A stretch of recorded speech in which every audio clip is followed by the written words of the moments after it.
Hey guys, so for those of you who've seen a few of my videos in the past will remember that a while ago I did a video where I showed a whole bunch of stuff that I've picked up, and among the stuff that I picked up or was kind of given by a friend is these connectors, and I've got a fairly large box full here. Let's see if I kind of lift that up to give you some idea of the depth. There's a ton of them there, and there's also a whole bunch of them in there which are still kind of attached the way that they came off the back planes.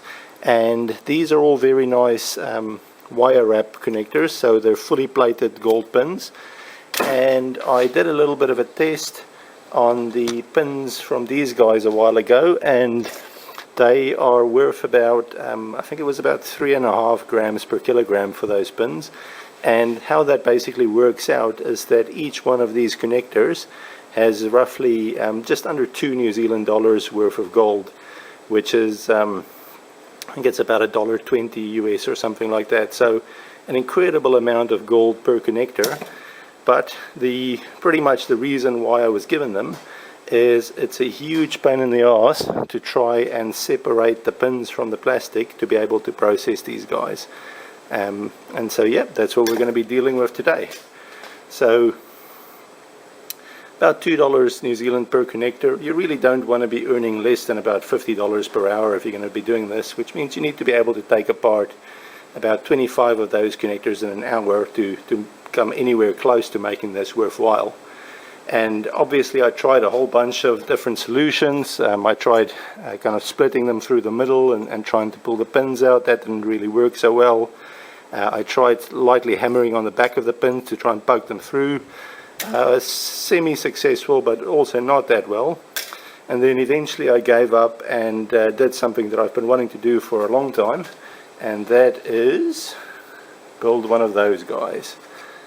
So what you're looking at there is an impact mill. It's called a chain impact mill, and I'll give you guys a quick rundown of that, and then I'll show you how it works. So I'll just go freehand for this. Okay guys, so some of you who remember my very early videos might remember that single phase motor on the little legs. That was part of a grain grinding machine that I bought to try and grind up some ICs. Wasn't super successful, but I figured at some point this thing might come in handy, so I just hung on to it. This is it's a 230 volt 1.5 kilowatt single phase motor, and it spins at 1400 RPM. So 1.5 kilowatts, and it's what I had lying around. So pretty much didn't spend any money on any of this. This is all basically made out of bits that were lying around. So I'll just quickly show you guys how this all came together. Okay, so showed you the motor and the feet that I kind of had. The back plate here, which is just a steel plate of about, I'd say 5 millimeters or so. Just some nasty, crappy, rusty steel plates that I had lying around. So I just spotted the 4 holes and made the center hole to attach the plate directly to the motor. The little center bit here, you see I've got a Allen key, a kind of cap screw there to attach it to the shaft. That is just a steel pipe fitting that I got from the local kind of plumbing store, and that was a reasonably good fit to the shaft. So that's all you're going to want to get, is something that just allows you to attach to a shaft.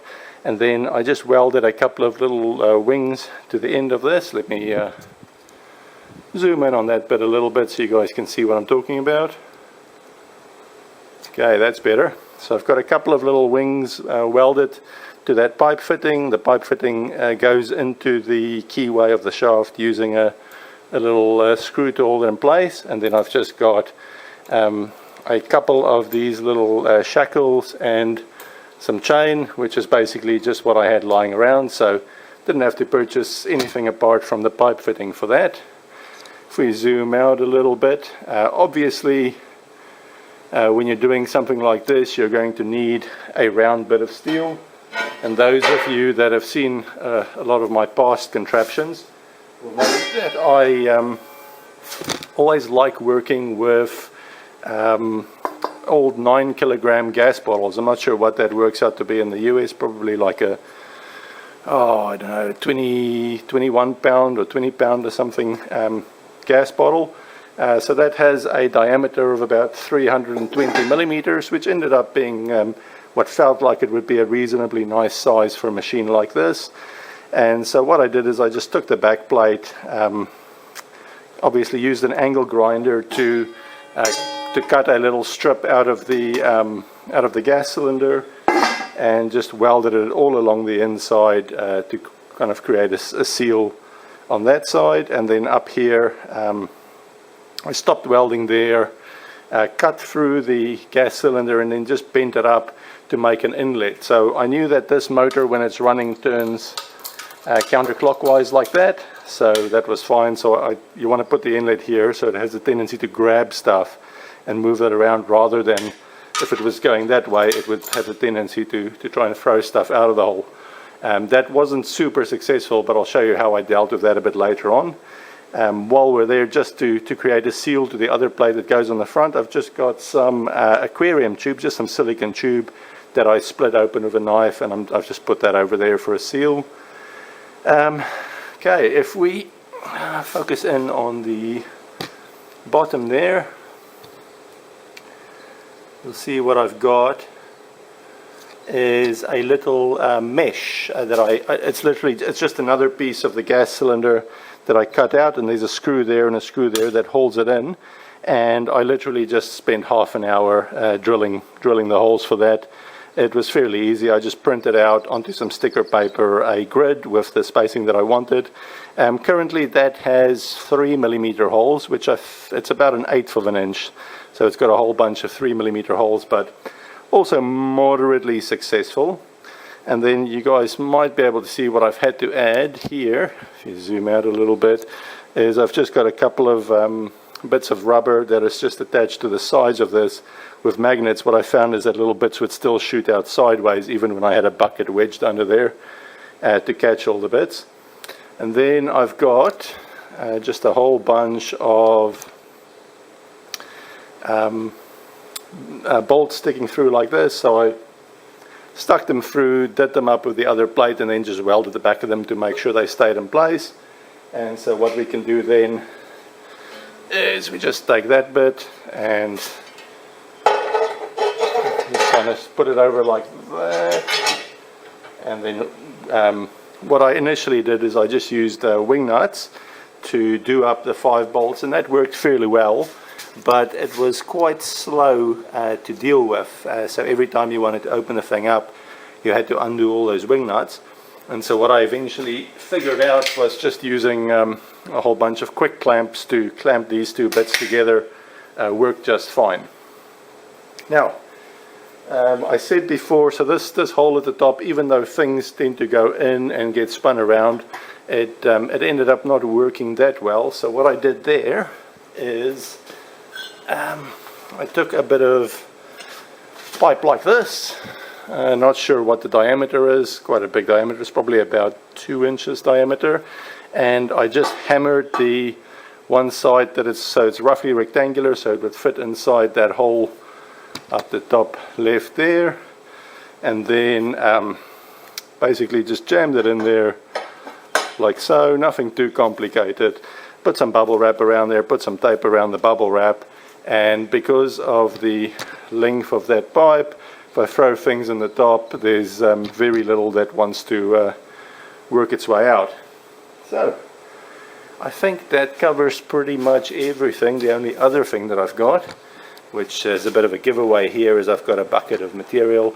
So the bucket kind of fits fairly well into there, so I tend to just wedge it in.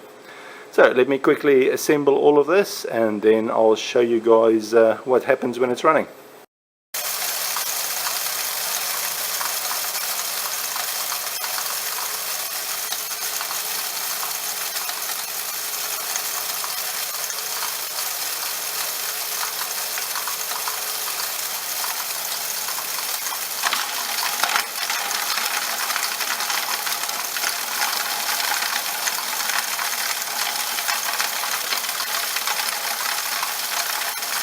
Okay guys, so I've now run through 10 of those green connectors. Sorry, I'm pointing 10 of those green connectors, and had a little bit of a tiny seal failure, so you'll see I've got a few bits that hit the ground rather than went into the bucket, but nothing too major. So I thought let's open this live and I'll show you what you're left with. So I'll just pull the feed tube out. It comes out nice and easy. Click, click. Get rid of the clamp. Click those two loose. Oops. Okay. Pull off the front plate.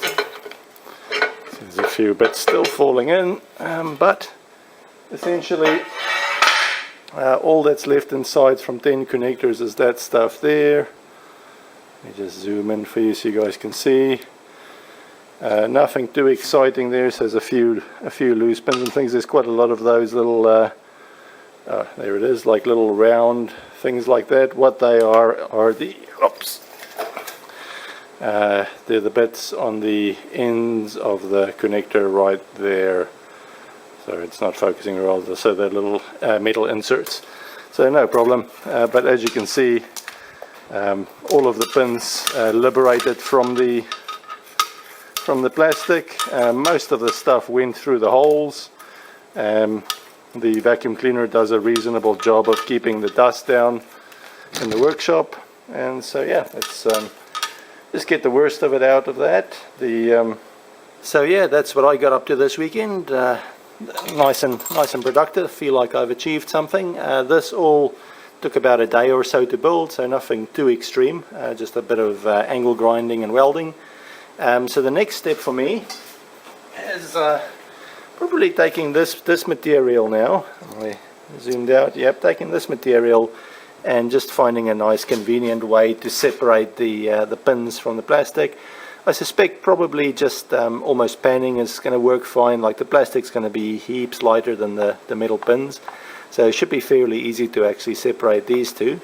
And yeah, then basically just go from there. So I've got enough work, as you can see there, to keep me busy for a while. Yeah, hope you guys have a nice weekend, and hope you had a good Easter for those of you who celebrate Easter. And yeah, keep going, and I'll see you guys later.